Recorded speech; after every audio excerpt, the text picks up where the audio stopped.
The inaugural issue of the New Thinking Aloud magazine was just released on March 1st. You can download a free PDF copy from the New Thinking Aloud Foundation website. That's newthinkingaloud.org. You can even order a printed copy from nta-magazine.magcloud.com.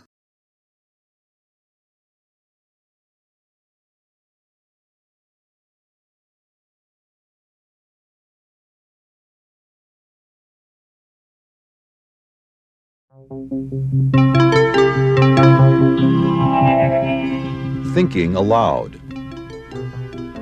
Conversations on the leading edge of knowledge and discovery with psychologist Jeffrey Mishlove.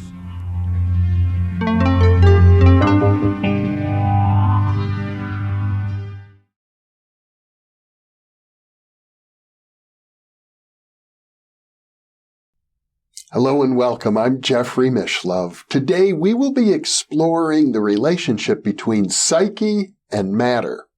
With me is Dr. Todd Hayen, who is the author of a recently published book called Ancient Egypt and Modern Psychotherapy, Sacred Science and the Search for Soul. Dr. Hayen is a depth psychologist with a psychotherapy practice in Toronto, Ontario, Canada. Welcome, Todd. Thank you. Thank you.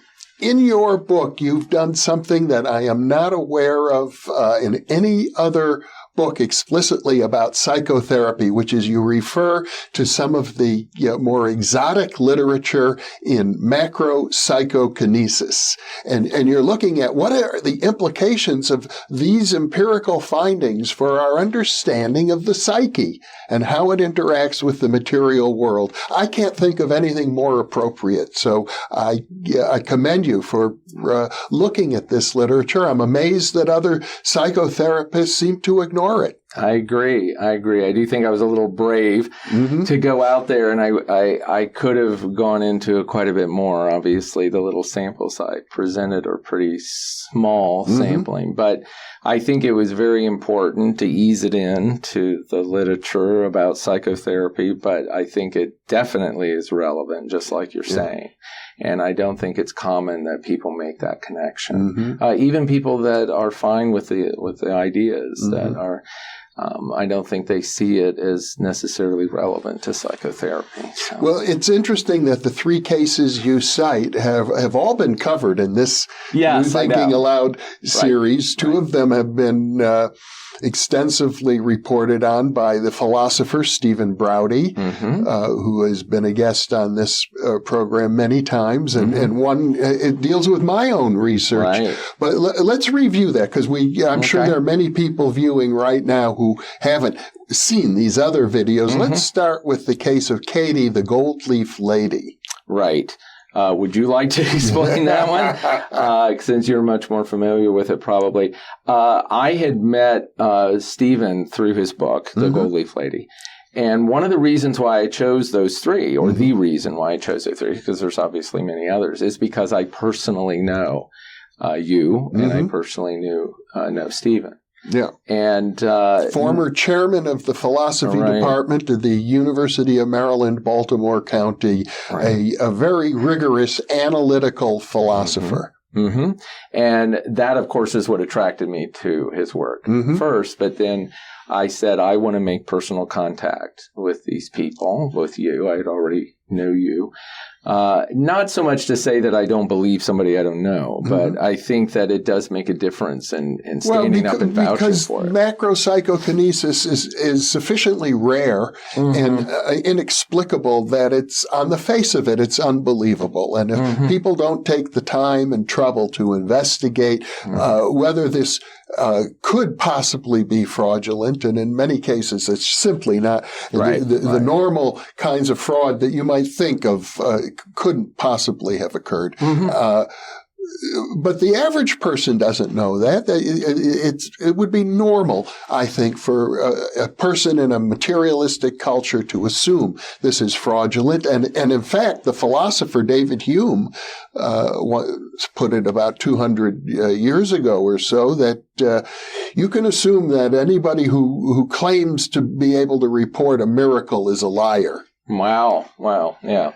Well, it is, again, the culture. I mean, it's like if we go back to ancient Egypt, where this kind of thing possibly was commonplace, and there was no concept of, well, this can't happen. Yeah. You would have, and the connection I'm making is that maybe they created macro-psychokinesis through their building of the pyramids or whatever. I mean, so that's the implication I'm making.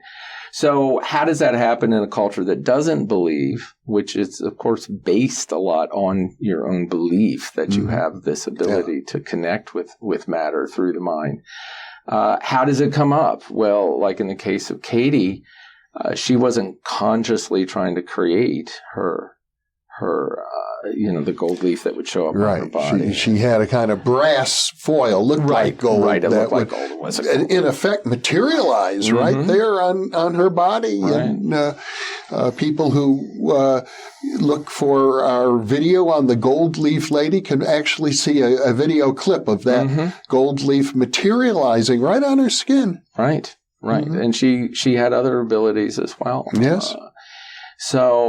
Well, you say, well, why does it just happen out of the blue? Well, it's the same kind of thing that a lot of our abilities, a lot of the things that we're not consciously connected with, that some of us have a greater access point to these things.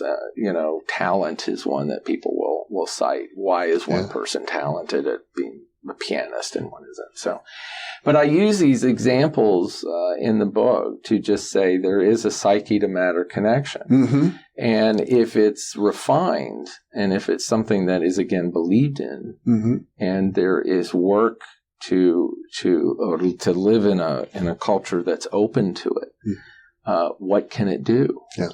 And so we see these things like with Katie. And we're talking about a direct psyche to matter connection. Exactly. Not one that's mediated by the muscles. Right. Although one could argue that how do I, when I decide to raise my hand, isn't that psychokinesis also? Yes, it is. I think it is. Mind over matter? Right. I think it is. And I talk about that in the book too, that we take it for granted. This every single thing that we see around us, this studio, everything is first in the mind. And it's like there's mind to matter. Because then we go, oh, well, that's nothing. We have to come up with the tools. We have to come up with, and it's like, well, yeah. I mean, just lifting your arm, like you said, is a psyche to matter, process. But it's really amazing when it's not mediated by the muscles.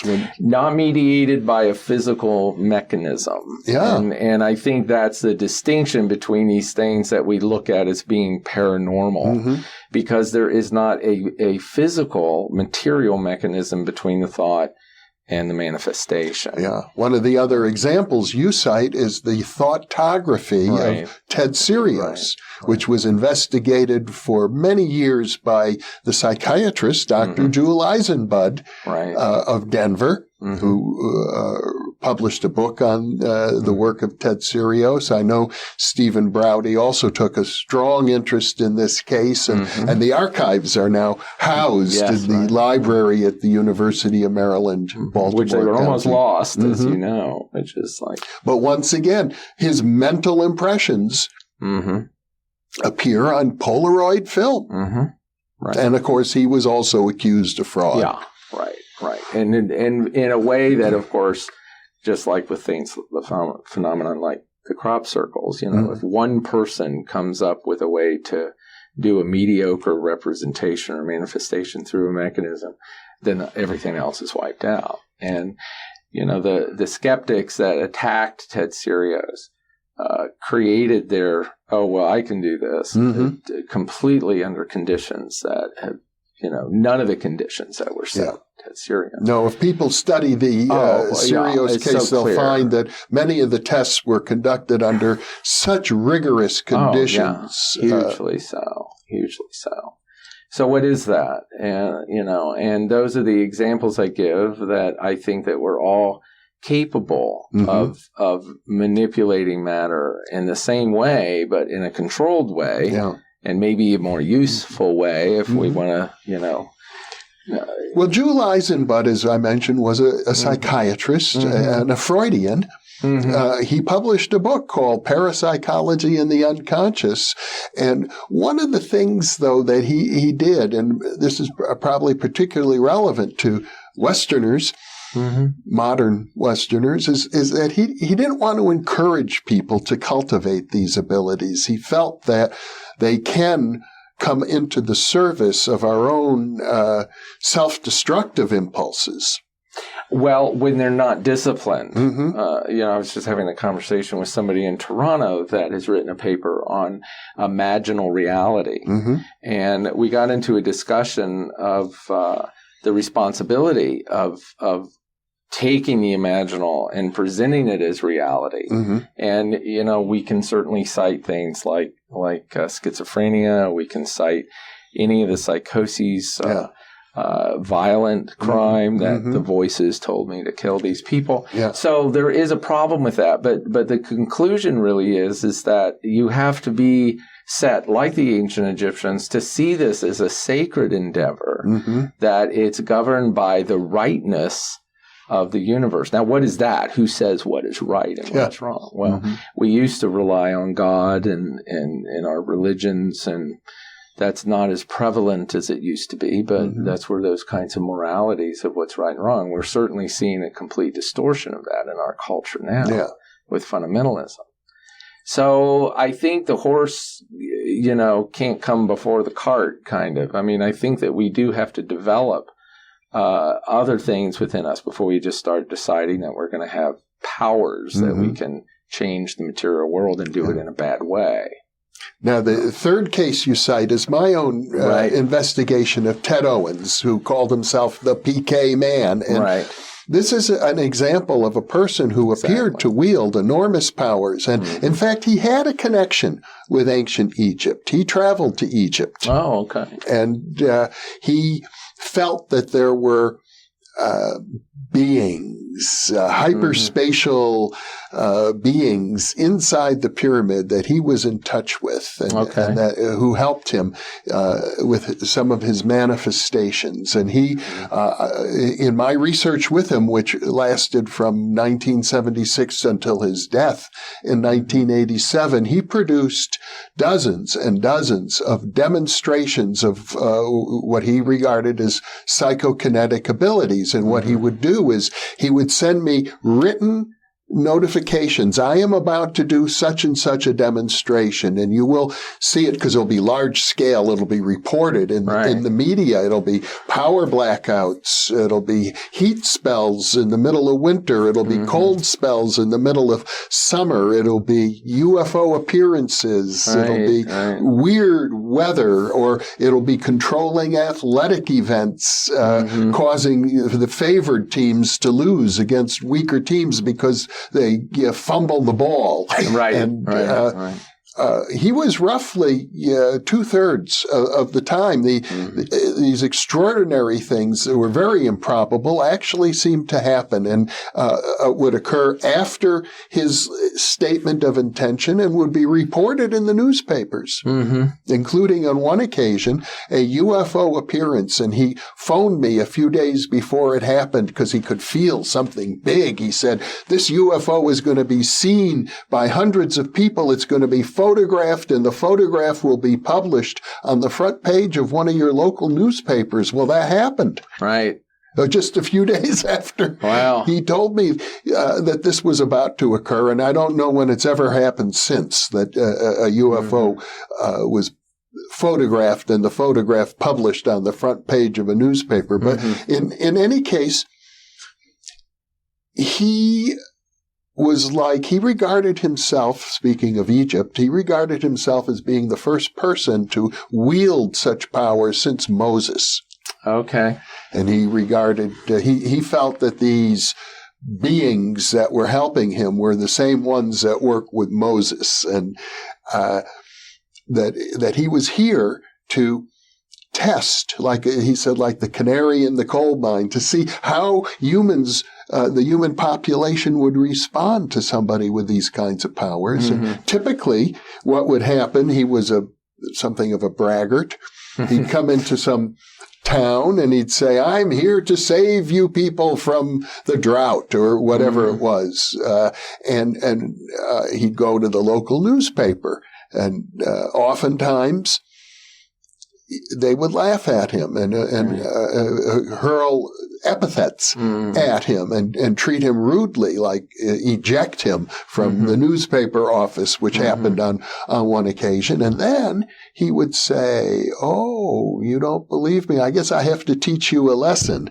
And some of those lessons were very unpleasant for the people involved. Right. But this went on for over a decade. I studied these circumstances, and even today, years after his death, there are people who regard him as a prophet, and other people who regard him as a madman. Right. I think he probably falls somewhere in between. But one of the things he surely demonstrated is that these things are possible. And I know from anthropologists who work in shamanistic societies, it's not that uncommon. It's not uncommon to be a prophet or to be the one that creates to wield such power in, for example, in Africa.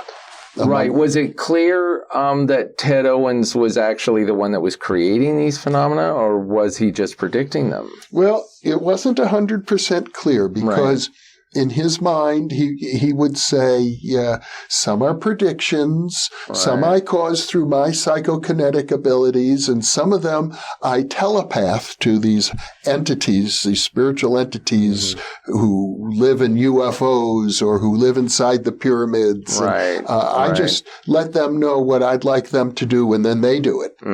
Right. Well, there's a lot of factors in there. I mean, one of them is, the schizophrenic, say, as we would classify or diagnose a person as schizophrenic or psychotic. In primal cultures, or the medicine men and the shamans, they become, because they have connection and ability to go into the spirit world and go back and forth. And the early anthropologists thought they were all schizophrenic.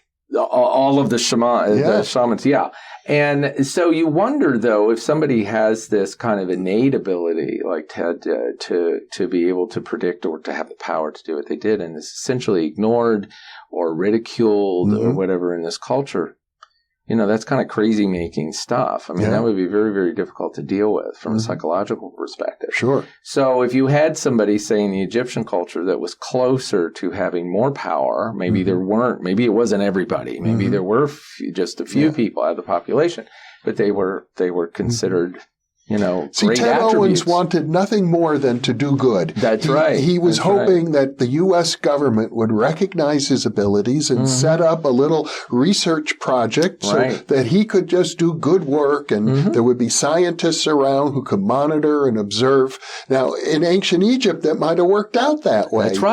That's right. Or in ancient Tibet, or in other ancient cultures. And again, look at it from the perspective, if this was the norm, that we have this power, or whatever you would call it, that it would be more acceptable. So everyone would be more aware of it and say, oh, yeah, he's just better at it than the other guy.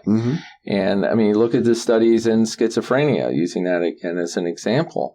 When schizophrenics are treated like everybody else, and they're maybe compensated for in different ways, they do better. They do better psychologically, and there's been a lot of research around that, as opposed to just filling them up with drugs. Well, that's encouraging, because I haven't kept up with the literature, but what I remember from the old days is that schizophrenia was practically untreatable. Oh, yeah.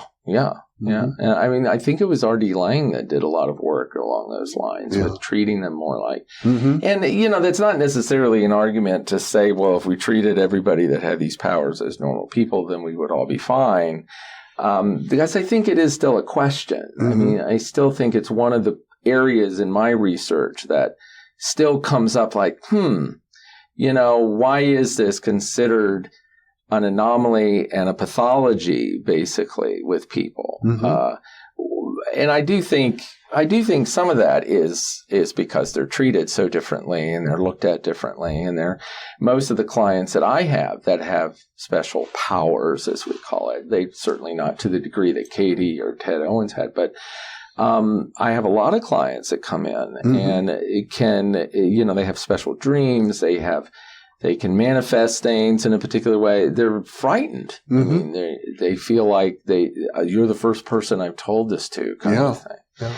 And I think that does have an impact on the psychology because I think people like that are fragile. They don't mm-hmm. fit in the center of the bell curve. Especially in a materialistic culture where if you talk to somebody, they're likely to think you're crazy, right? Whether or not you are. But when everybody distances themselves from the experiences that might be, in effect, deep inside your psyche to the mm-hmm. to the point of being crucial to who you are as a human being, sacred, right? Even right. Well, it's said there's a very fine line between what is sacred and what is ridiculous. Oh yeah.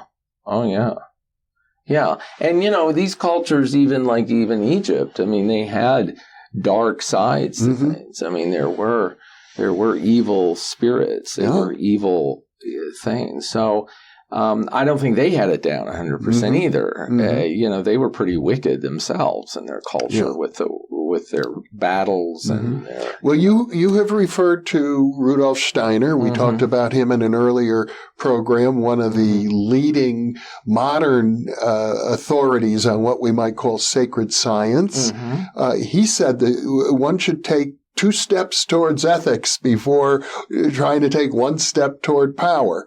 The Yoga Sutras say pretty much the same thing. The very mm-hmm. first thing is to get rid of all your bad habits and start inculcating new habits, purify your mind. Mm-hmm. Then you can begin to address these powers or cities. They're quite normal mm-hmm. For people. But even then, don't show off. Yeah. Yeah. And, that's a really good point because I think we have to deal with the psychology of mm-hmm. our psyche, the unconscious pathologies, the mm-hmm. think unconscious complexes, whatever. We have to deal with those things first mm-hmm. before we're going to be able to harness any of these things that we're talking about in a positive way. Because there's still those things present. Yeah. It's like if you were abused as a child or if you were beaten or sexually abused, and that goes into the unconscious, and you have, manifestation of negative things in your life, and you also have the power to be able to change the weather or mm-hmm. whatnot, then there's a good chance that's going to be, channeled into things that are not positive. Well, in effect, those are the classic poltergeist cases. Oh, right. Exactly. Often associated with teenagers who mm-hmm. have, repressed emotions mm-hmm. and a lot of emotional disturbances.